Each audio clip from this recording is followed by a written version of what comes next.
Students তোমাদের জন্য আমরা হাই ভোল্টেজ এমসিকিউ সিরিজে খুব দুটো গুরুত্বপূর্ণ এমসিকিউ নিয়ে আসছি। এই এমসিকিউ দুটো খুবই চমৎকার। তো এই এমসিকিউটা থেকে এই এমসিকিউ প্রশ্নটা থেকে তোমাদের একই সাথে দুইটা অধ্যায়ের গুরুত্বপূর্ণ টপিক কভার হয়ে যাবে। একটা হচ্ছে অধ্যায় 6 এবং একটা হচ্ছে একটা অধ্যায় 11। সো এটা খুব ইম্পর্ট্যান্ট এবং চমৎকার এমসিকিউ হওয়াতে আমি এই এমসিকিউগুলোর নাম দিয়েছি হচ্ছে হাই ভোল্টেজ এমসিকিউ। তোমরা এই হাই ভোল্টেজ এমসিকিউ সিরিজের উপর নিয়মিত ভিডিওস পেতে থাকবে সামনে। আচ্ছা আসো আমরা এই ইম্পর্ট্যান্ট এবং খুব চমৎকার একটা এমসিকিউ দেখে নিই। এই এমসিকিউটা হচ্ছে একটা উদ্দীপক আছে, এই উদ্দীপকের উপর ভিত্তি করে দুইটা এমসিকিউ আসছে। ঠিক আছে? এখন আসো আমরা একটু দেখি উদ্দীপকে কি বলছে। উদ্দীপকে বলা হয়েছে যে একটি যৌগ এর মধ্যে সিএইচ এবং হচ্ছে অক্সিজেন অর্থাৎ কার্বন, হাইড্রোজেন আর অক্সিজেন এর পরিমাণ দেওয়া আছে কত করে দেখো। 60 দেওয়া আছে, 60%, 13.33% এবং হচ্ছে 26.67% এবং আণবিক ভর দিয়ে দেওয়া হয়েছে হচ্ছে 60। ঠিক আছে? এই পর্যন্ত হচ্ছে একটা বিষয়। এরপরে দেন হচ্ছে আরও কিছু ইনফরমেশন দেওয়া আছে। যৌগটিকে সালফিউরিক অ্যাসিড এবং পটাশিয়াম ডাইক্রোমেট দ্বারা জারিত করলে শেষ ধাপে অর্থাৎ শেষ ধাপে গিয়ে উৎপন্ন হয় হচ্ছে বি যৌগ। আচ্ছা, তো প্রথম দিকে আমাদেরকে জিজ্ঞেস করা হয়েছে এ যৌগটা কি। সো এই যৌগটা কি, এই ইনফরমেশনটা বের করতে হলে আমাদের দেখো আমাদের হচ্ছে গিয়ে এই শতকরা সংযুক্তি দেওয়া আছে কার্বন, হাইড্রোজেন এবং অক্সিজেনের। তোমরা জানো যে শতকরা সংযুক্তি থেকে আমরা স্থূল সংকেত বের করতে পারি। তারপর যদি আমাদের আণবিক ভর দেওয়া থাকে সেখান থেকে আমরা আণবিক সংকেত বের করতে পারি। তাহলে আসো দেখি আমরা কাজটা করে ফেলি খুব সহজে। তাহলে আমাদের প্রথম কাজটা কি ছিল তোমাদের যদি মনে থাকে, দেখো আমরা এই শতকরা পরিমাণটাকে দেখো আমরা ফার্স্টে কার্বনের জন্য হিসাব করছি। এই শতকরা পরিমাণটাকে তার আণবিক ভর দিয়ে ভাগ করে দিলে আমরা পেয়ে যাবো হচ্ছে 5। তারপরে দেখো হাইড্রোজেন এইটাকে যদি আমরা হচ্ছে গিয়ে ভাগ দেই তার আণবিক ভর 1 দিয়ে 13.33, তার শতকরা সংযুক্তিকে 1 দিয়ে যদি ভাগ দিই তাহলে আমরা পেয়ে যাচ্ছি 13.33।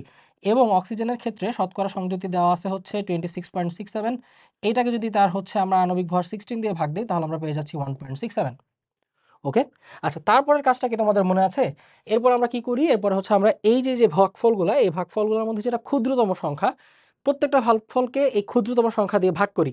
তাহলে আসো আমরা যদি 5 কে 1.67 দিয়ে ভাগ করি তাহলে আমরা মোটামুটি পেয়ে যাচ্ছি হচ্ছে 2.98 আছে। আসলে এটাকে আমরা তোমরা জানো যে পূর্ণ সংখ্যায় এই জিনিসটাকে নিতে হয়। সো আমরা পেয়ে যাচ্ছি 3।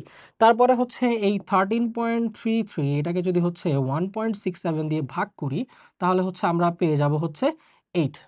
ওকে? অ্যান্ড 1.67 কে 1.67 দিয়ে ভাগ করলে তো 1 পাওয়াই যায়। তার মানে হচ্ছে দেখো আমরা কি দেখতে পাচ্ছি? আমরা দেখতে পাচ্ছি যে এই যৌগটার স্থূল সংকেতে কার্বন থাকবে 3টা, অক্সিজেন হাইড্রোজেন থাকবে 8টা এবং অক্সিজেন থাকবে হচ্ছে 1টা। তার মানে আমরা বলতে পারতেছি যে যৌগটার স্থূল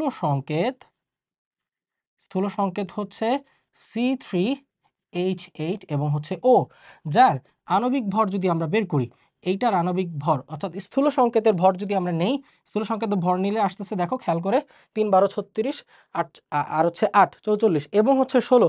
তার মানে আমরা পেয়ে যাচ্ছি 60। ওকে? তাহলে আমরা জানি যে আণবিক সংকেত বের করার ক্ষেত্রে আমরা এই স্থূল সংকেতটাকে যদি হচ্ছে আমরা n গুণিতক নিয়ে সমান তার আণবিক ভর দেই তাহলে আমরা পেয়ে যাই যে n এর ভ্যালু কত এবং n যত সেই অনুযায়ী আমরা আণবিক সংকেত পেয়ে যাই। তাহলে আমরা এখান থেকে দেখতে পাচ্ছি যে n এর মান আসতেছে হচ্ছে 1, অর্থাৎ এইটা স্থূল সংকেত যা আণবিক সংকেত তাই। তাহলে সুতরাং আমরা বলতে পারি যে এইটার আণবিক সংকেত এটা আসবে হচ্ছে C3H8 এবং হচ্ছে O। So this is our answer. Okay? So this is our answer. So এই যে তাহলে দেখো এই C3H8O এটা আসলে কোনটা একটু খেয়াল করে দেখি। নাম্বার 1 একে দেখো 1টা 2টা 3টা C আছে এবং হচ্ছে দেখো 8 এখানে H আছে হচ্ছে 8টা এবং O আছে একটা। তার মানে এইটার আণবিক সংকেত দেখা যাচ্ছে কি?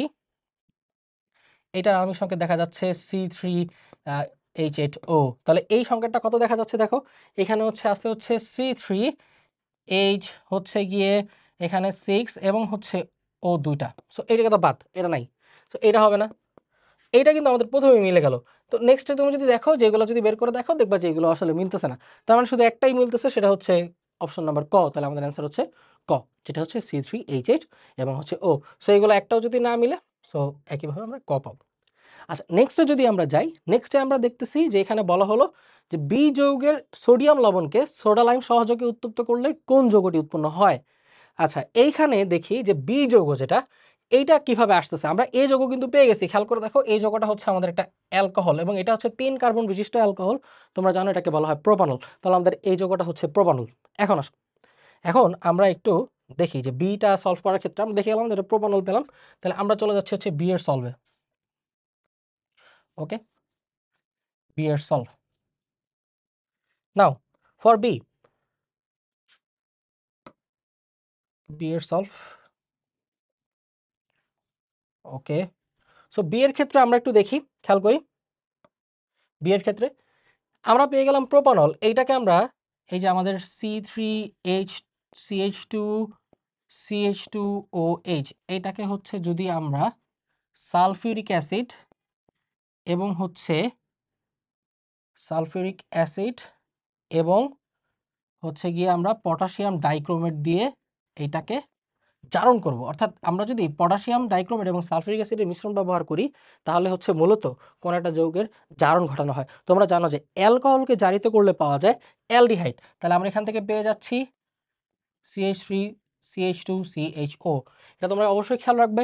আমরা যদি অ্যালকোহলকে জারিত করি পেয়ে যাব হচ্ছে অ্যালডিহাইড।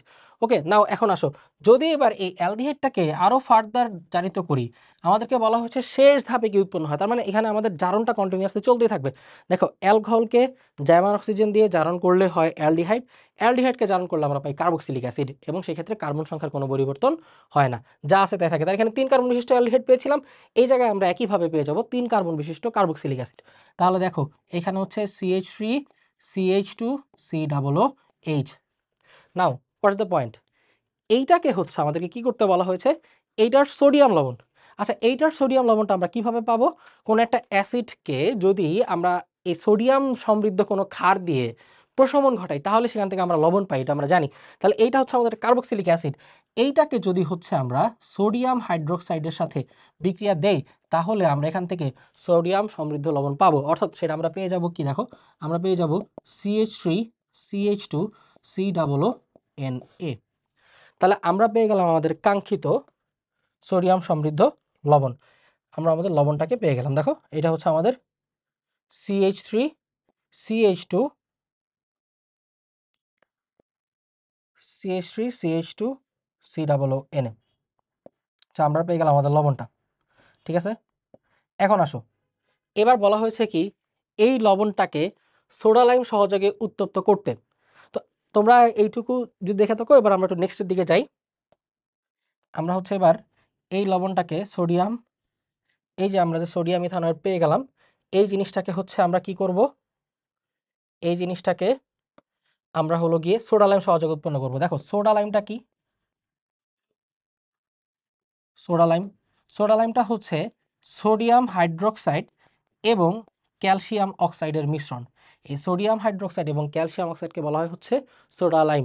এই সোডা শব্দটা আসছে সোডিয়াম হাইড্রোক্সাইড থাকার কারণে এবং ক্যালসিয়াম অক্সাইড থাকার কারণে আমরা এটাকে বলতেছি সোডা লাইম। ওকে, দেন আসো, এইটাকে যদি আমরা এবার হচ্ছে আমরা এই CH3CH2COONA এটাকে আমরা হচ্ছে গিয়ে এই জিনিসটাকে আমরা চালনা করব কোন দিক দিয়ে, সোডা লাইম দিয়ে। অর্থাৎ সোডিয়াম হাইড্রোক্সাইড থাকবে এবং হচ্ছে দেখো ক্যালসিয়াম অক্সাইড থাকবে। এই ক্যালসিয়াম অক্সাইড রিলেটেড আমাদের তেমন কোনো কাজ নেই। এখানে একটা জিনিস একটু খেয়াল করে দেখো এখানে আসলে কী ঘটে। এখানে খুব ইজিলি আমরা সুন্দরভাবে বিক্রিয়াটাকে সেপারেট করে ফেলতে পারি। একটু খেয়াল করে যদি দেখো তাহলে দেখবা যে এই যে এখানে এই সোডিয়াম হাইড্রোক্সাইডের সোডিয়াম অক্সাইড এবং এইখান থেকে COONA, এখান থেকে দেখো আমরা কিন্তু একটা যৌগ আলাদা করে ফেলতে পারতেছি, তাই না? দেখো দুইটা সোডিয়াম, একটা কার্বন, তিনটা অক্সিজেন। তাহলে দুইটা সোডিয়াম, একটা কার্বন, এই যে এখান থেকে দুইটা সোডিয়াম, একটা কার্বন, তিনটা অক্সিজেন, এখান থেকে আমরা কি পেয়ে যাই বলো? এখান থেকে আমরা পেয়ে যাই সোডিয়াম কার্বনেট। ওকে, বাকি থাকতেছে দেখো এই যে এই এইচটাকে এসে আমরা হচ্ছে এখানে বসিয়ে দেবো কার সাথে, CH2 এর সাথে। তাহলে দেখো কি পেয়ে যাচ্ছি আমরা, CH3CH3। তাহলে আমরা পেয়ে যাচ্ছি CH3CH3। দ্যাট মিনস এইটা হচ্ছে আমাদের ইথেন। অর্থাৎ এটাকে আমরা যদি শর্টে লিখি তাহলে আমরা পাবো C2H6। তাহলে দেখো আমাদের এখানে অ্যান্সারটা কিছু চলে আসতেছে, অ্যান্সারটা চলে আসতেছে গ, C2H6। Thank you.